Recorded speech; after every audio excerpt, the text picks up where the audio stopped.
Hi, I'm Ian Wright and you're watching Football Stats Online. 1, 2, 3.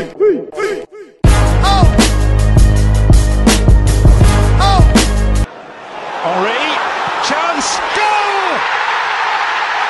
Nope, didn't happen. Oh, it's brilliant! Just brilliant again! Dimitri Payet for West Ham United! It didn't happen. Here he comes.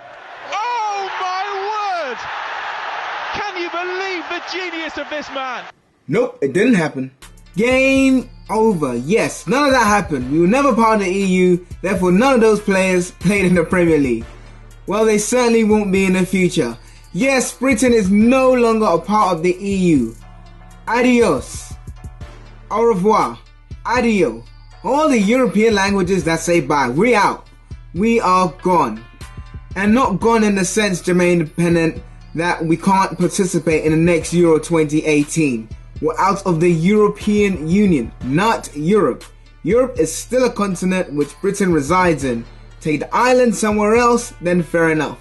But we will still be in the next Euros, even the Eurovisions. So let's put that aside. Yes, there will be differences in legislation, the single market, blah blah blah. But for you, Jermaine Bennett, we are still in Europe. But I digress. Let's talk about why we're really here. Will the Brexit affect the Premier League? Now currently, for non-EU players to play in the Premier League or Europe, they must demonstrate themselves as international players of the highest caliber, meaning they have to have played 75% or more of international games in the last 2 years before coming and receiving a work permit. So what does this mean for non-EU players? Well, take for example those people I showed you in the beginning. Henri, David De Gea, Cristiano Ronaldo, Kante, Payet, all these players who didn't internationally prove themselves but were able to come into Europe because of the EU, now gone. A distant memory. Didn't happen.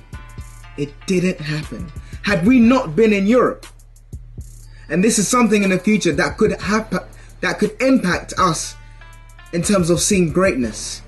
Now, I'm not saying that we won't see greatness, but you won't be seeing things like this. Skirtle here. Oh, yes! Or this. Payet strikes. Oh, he's in! What a goal! What a goal by Dimitri Payet! The Premier League, I believe, is worse off with not having such great players. Fabregas, Bellerin, players who came here at a young age, from 16, they would not been able to be signed, not been able to achieve homegrown status, which is crucial in the things like Champions League, because EU regulations or non-EU regulations permit or disregard any players under 18 from coming to Premier League or European clubs. So those players would not be here today. But it's not all doom and gloom. As stated, EU regulation meant that it was harder for non-EU players to get a work permit.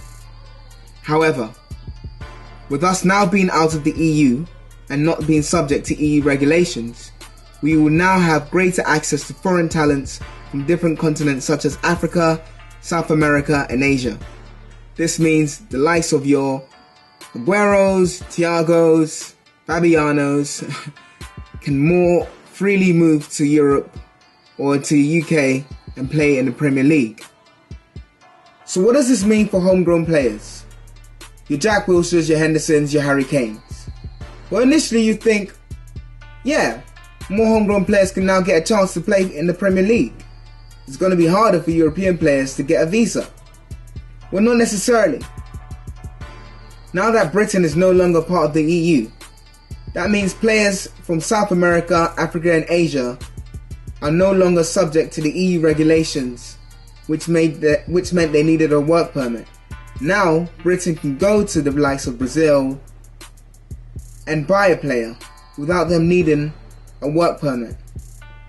We have now got a greater access to more of a talent pool, a huge talent pool.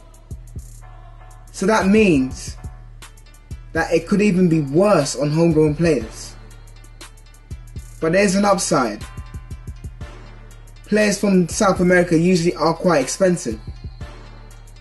And with the pound dropping as well, it might mean teams will have to look within in order to grow their ranks, in order to survive as a club. But that might be true for League 1, 2 and possibly the Championship.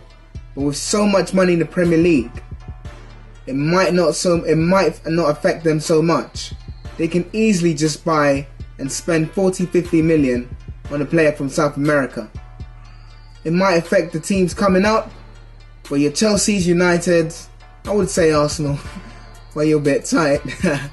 But definitely your Chelsea, your Cities and Uniteds are all happy or all have the money and resource to splash the cash. So homegrown talent may even be worse off. Regardless of being worse off or not, one thing is clear: we are in a period of uncertainty. I personally think the Premier League is better off within the EU. With such a great array of talent we've seen over the years and would have seen in the future, it's a shame that players such as your Kantés, your Payets will find it harder or even impossible to come into the Premier League now. I would have liked it to remain in. But as life goes on, we must move on. And I'm optimistic about the future. The question is, what do you think? Is Brexit good for the Premier League? Do you mind? Let me know your thoughts in the comment sections below. Thank you so much for watching. And as always, peace to you.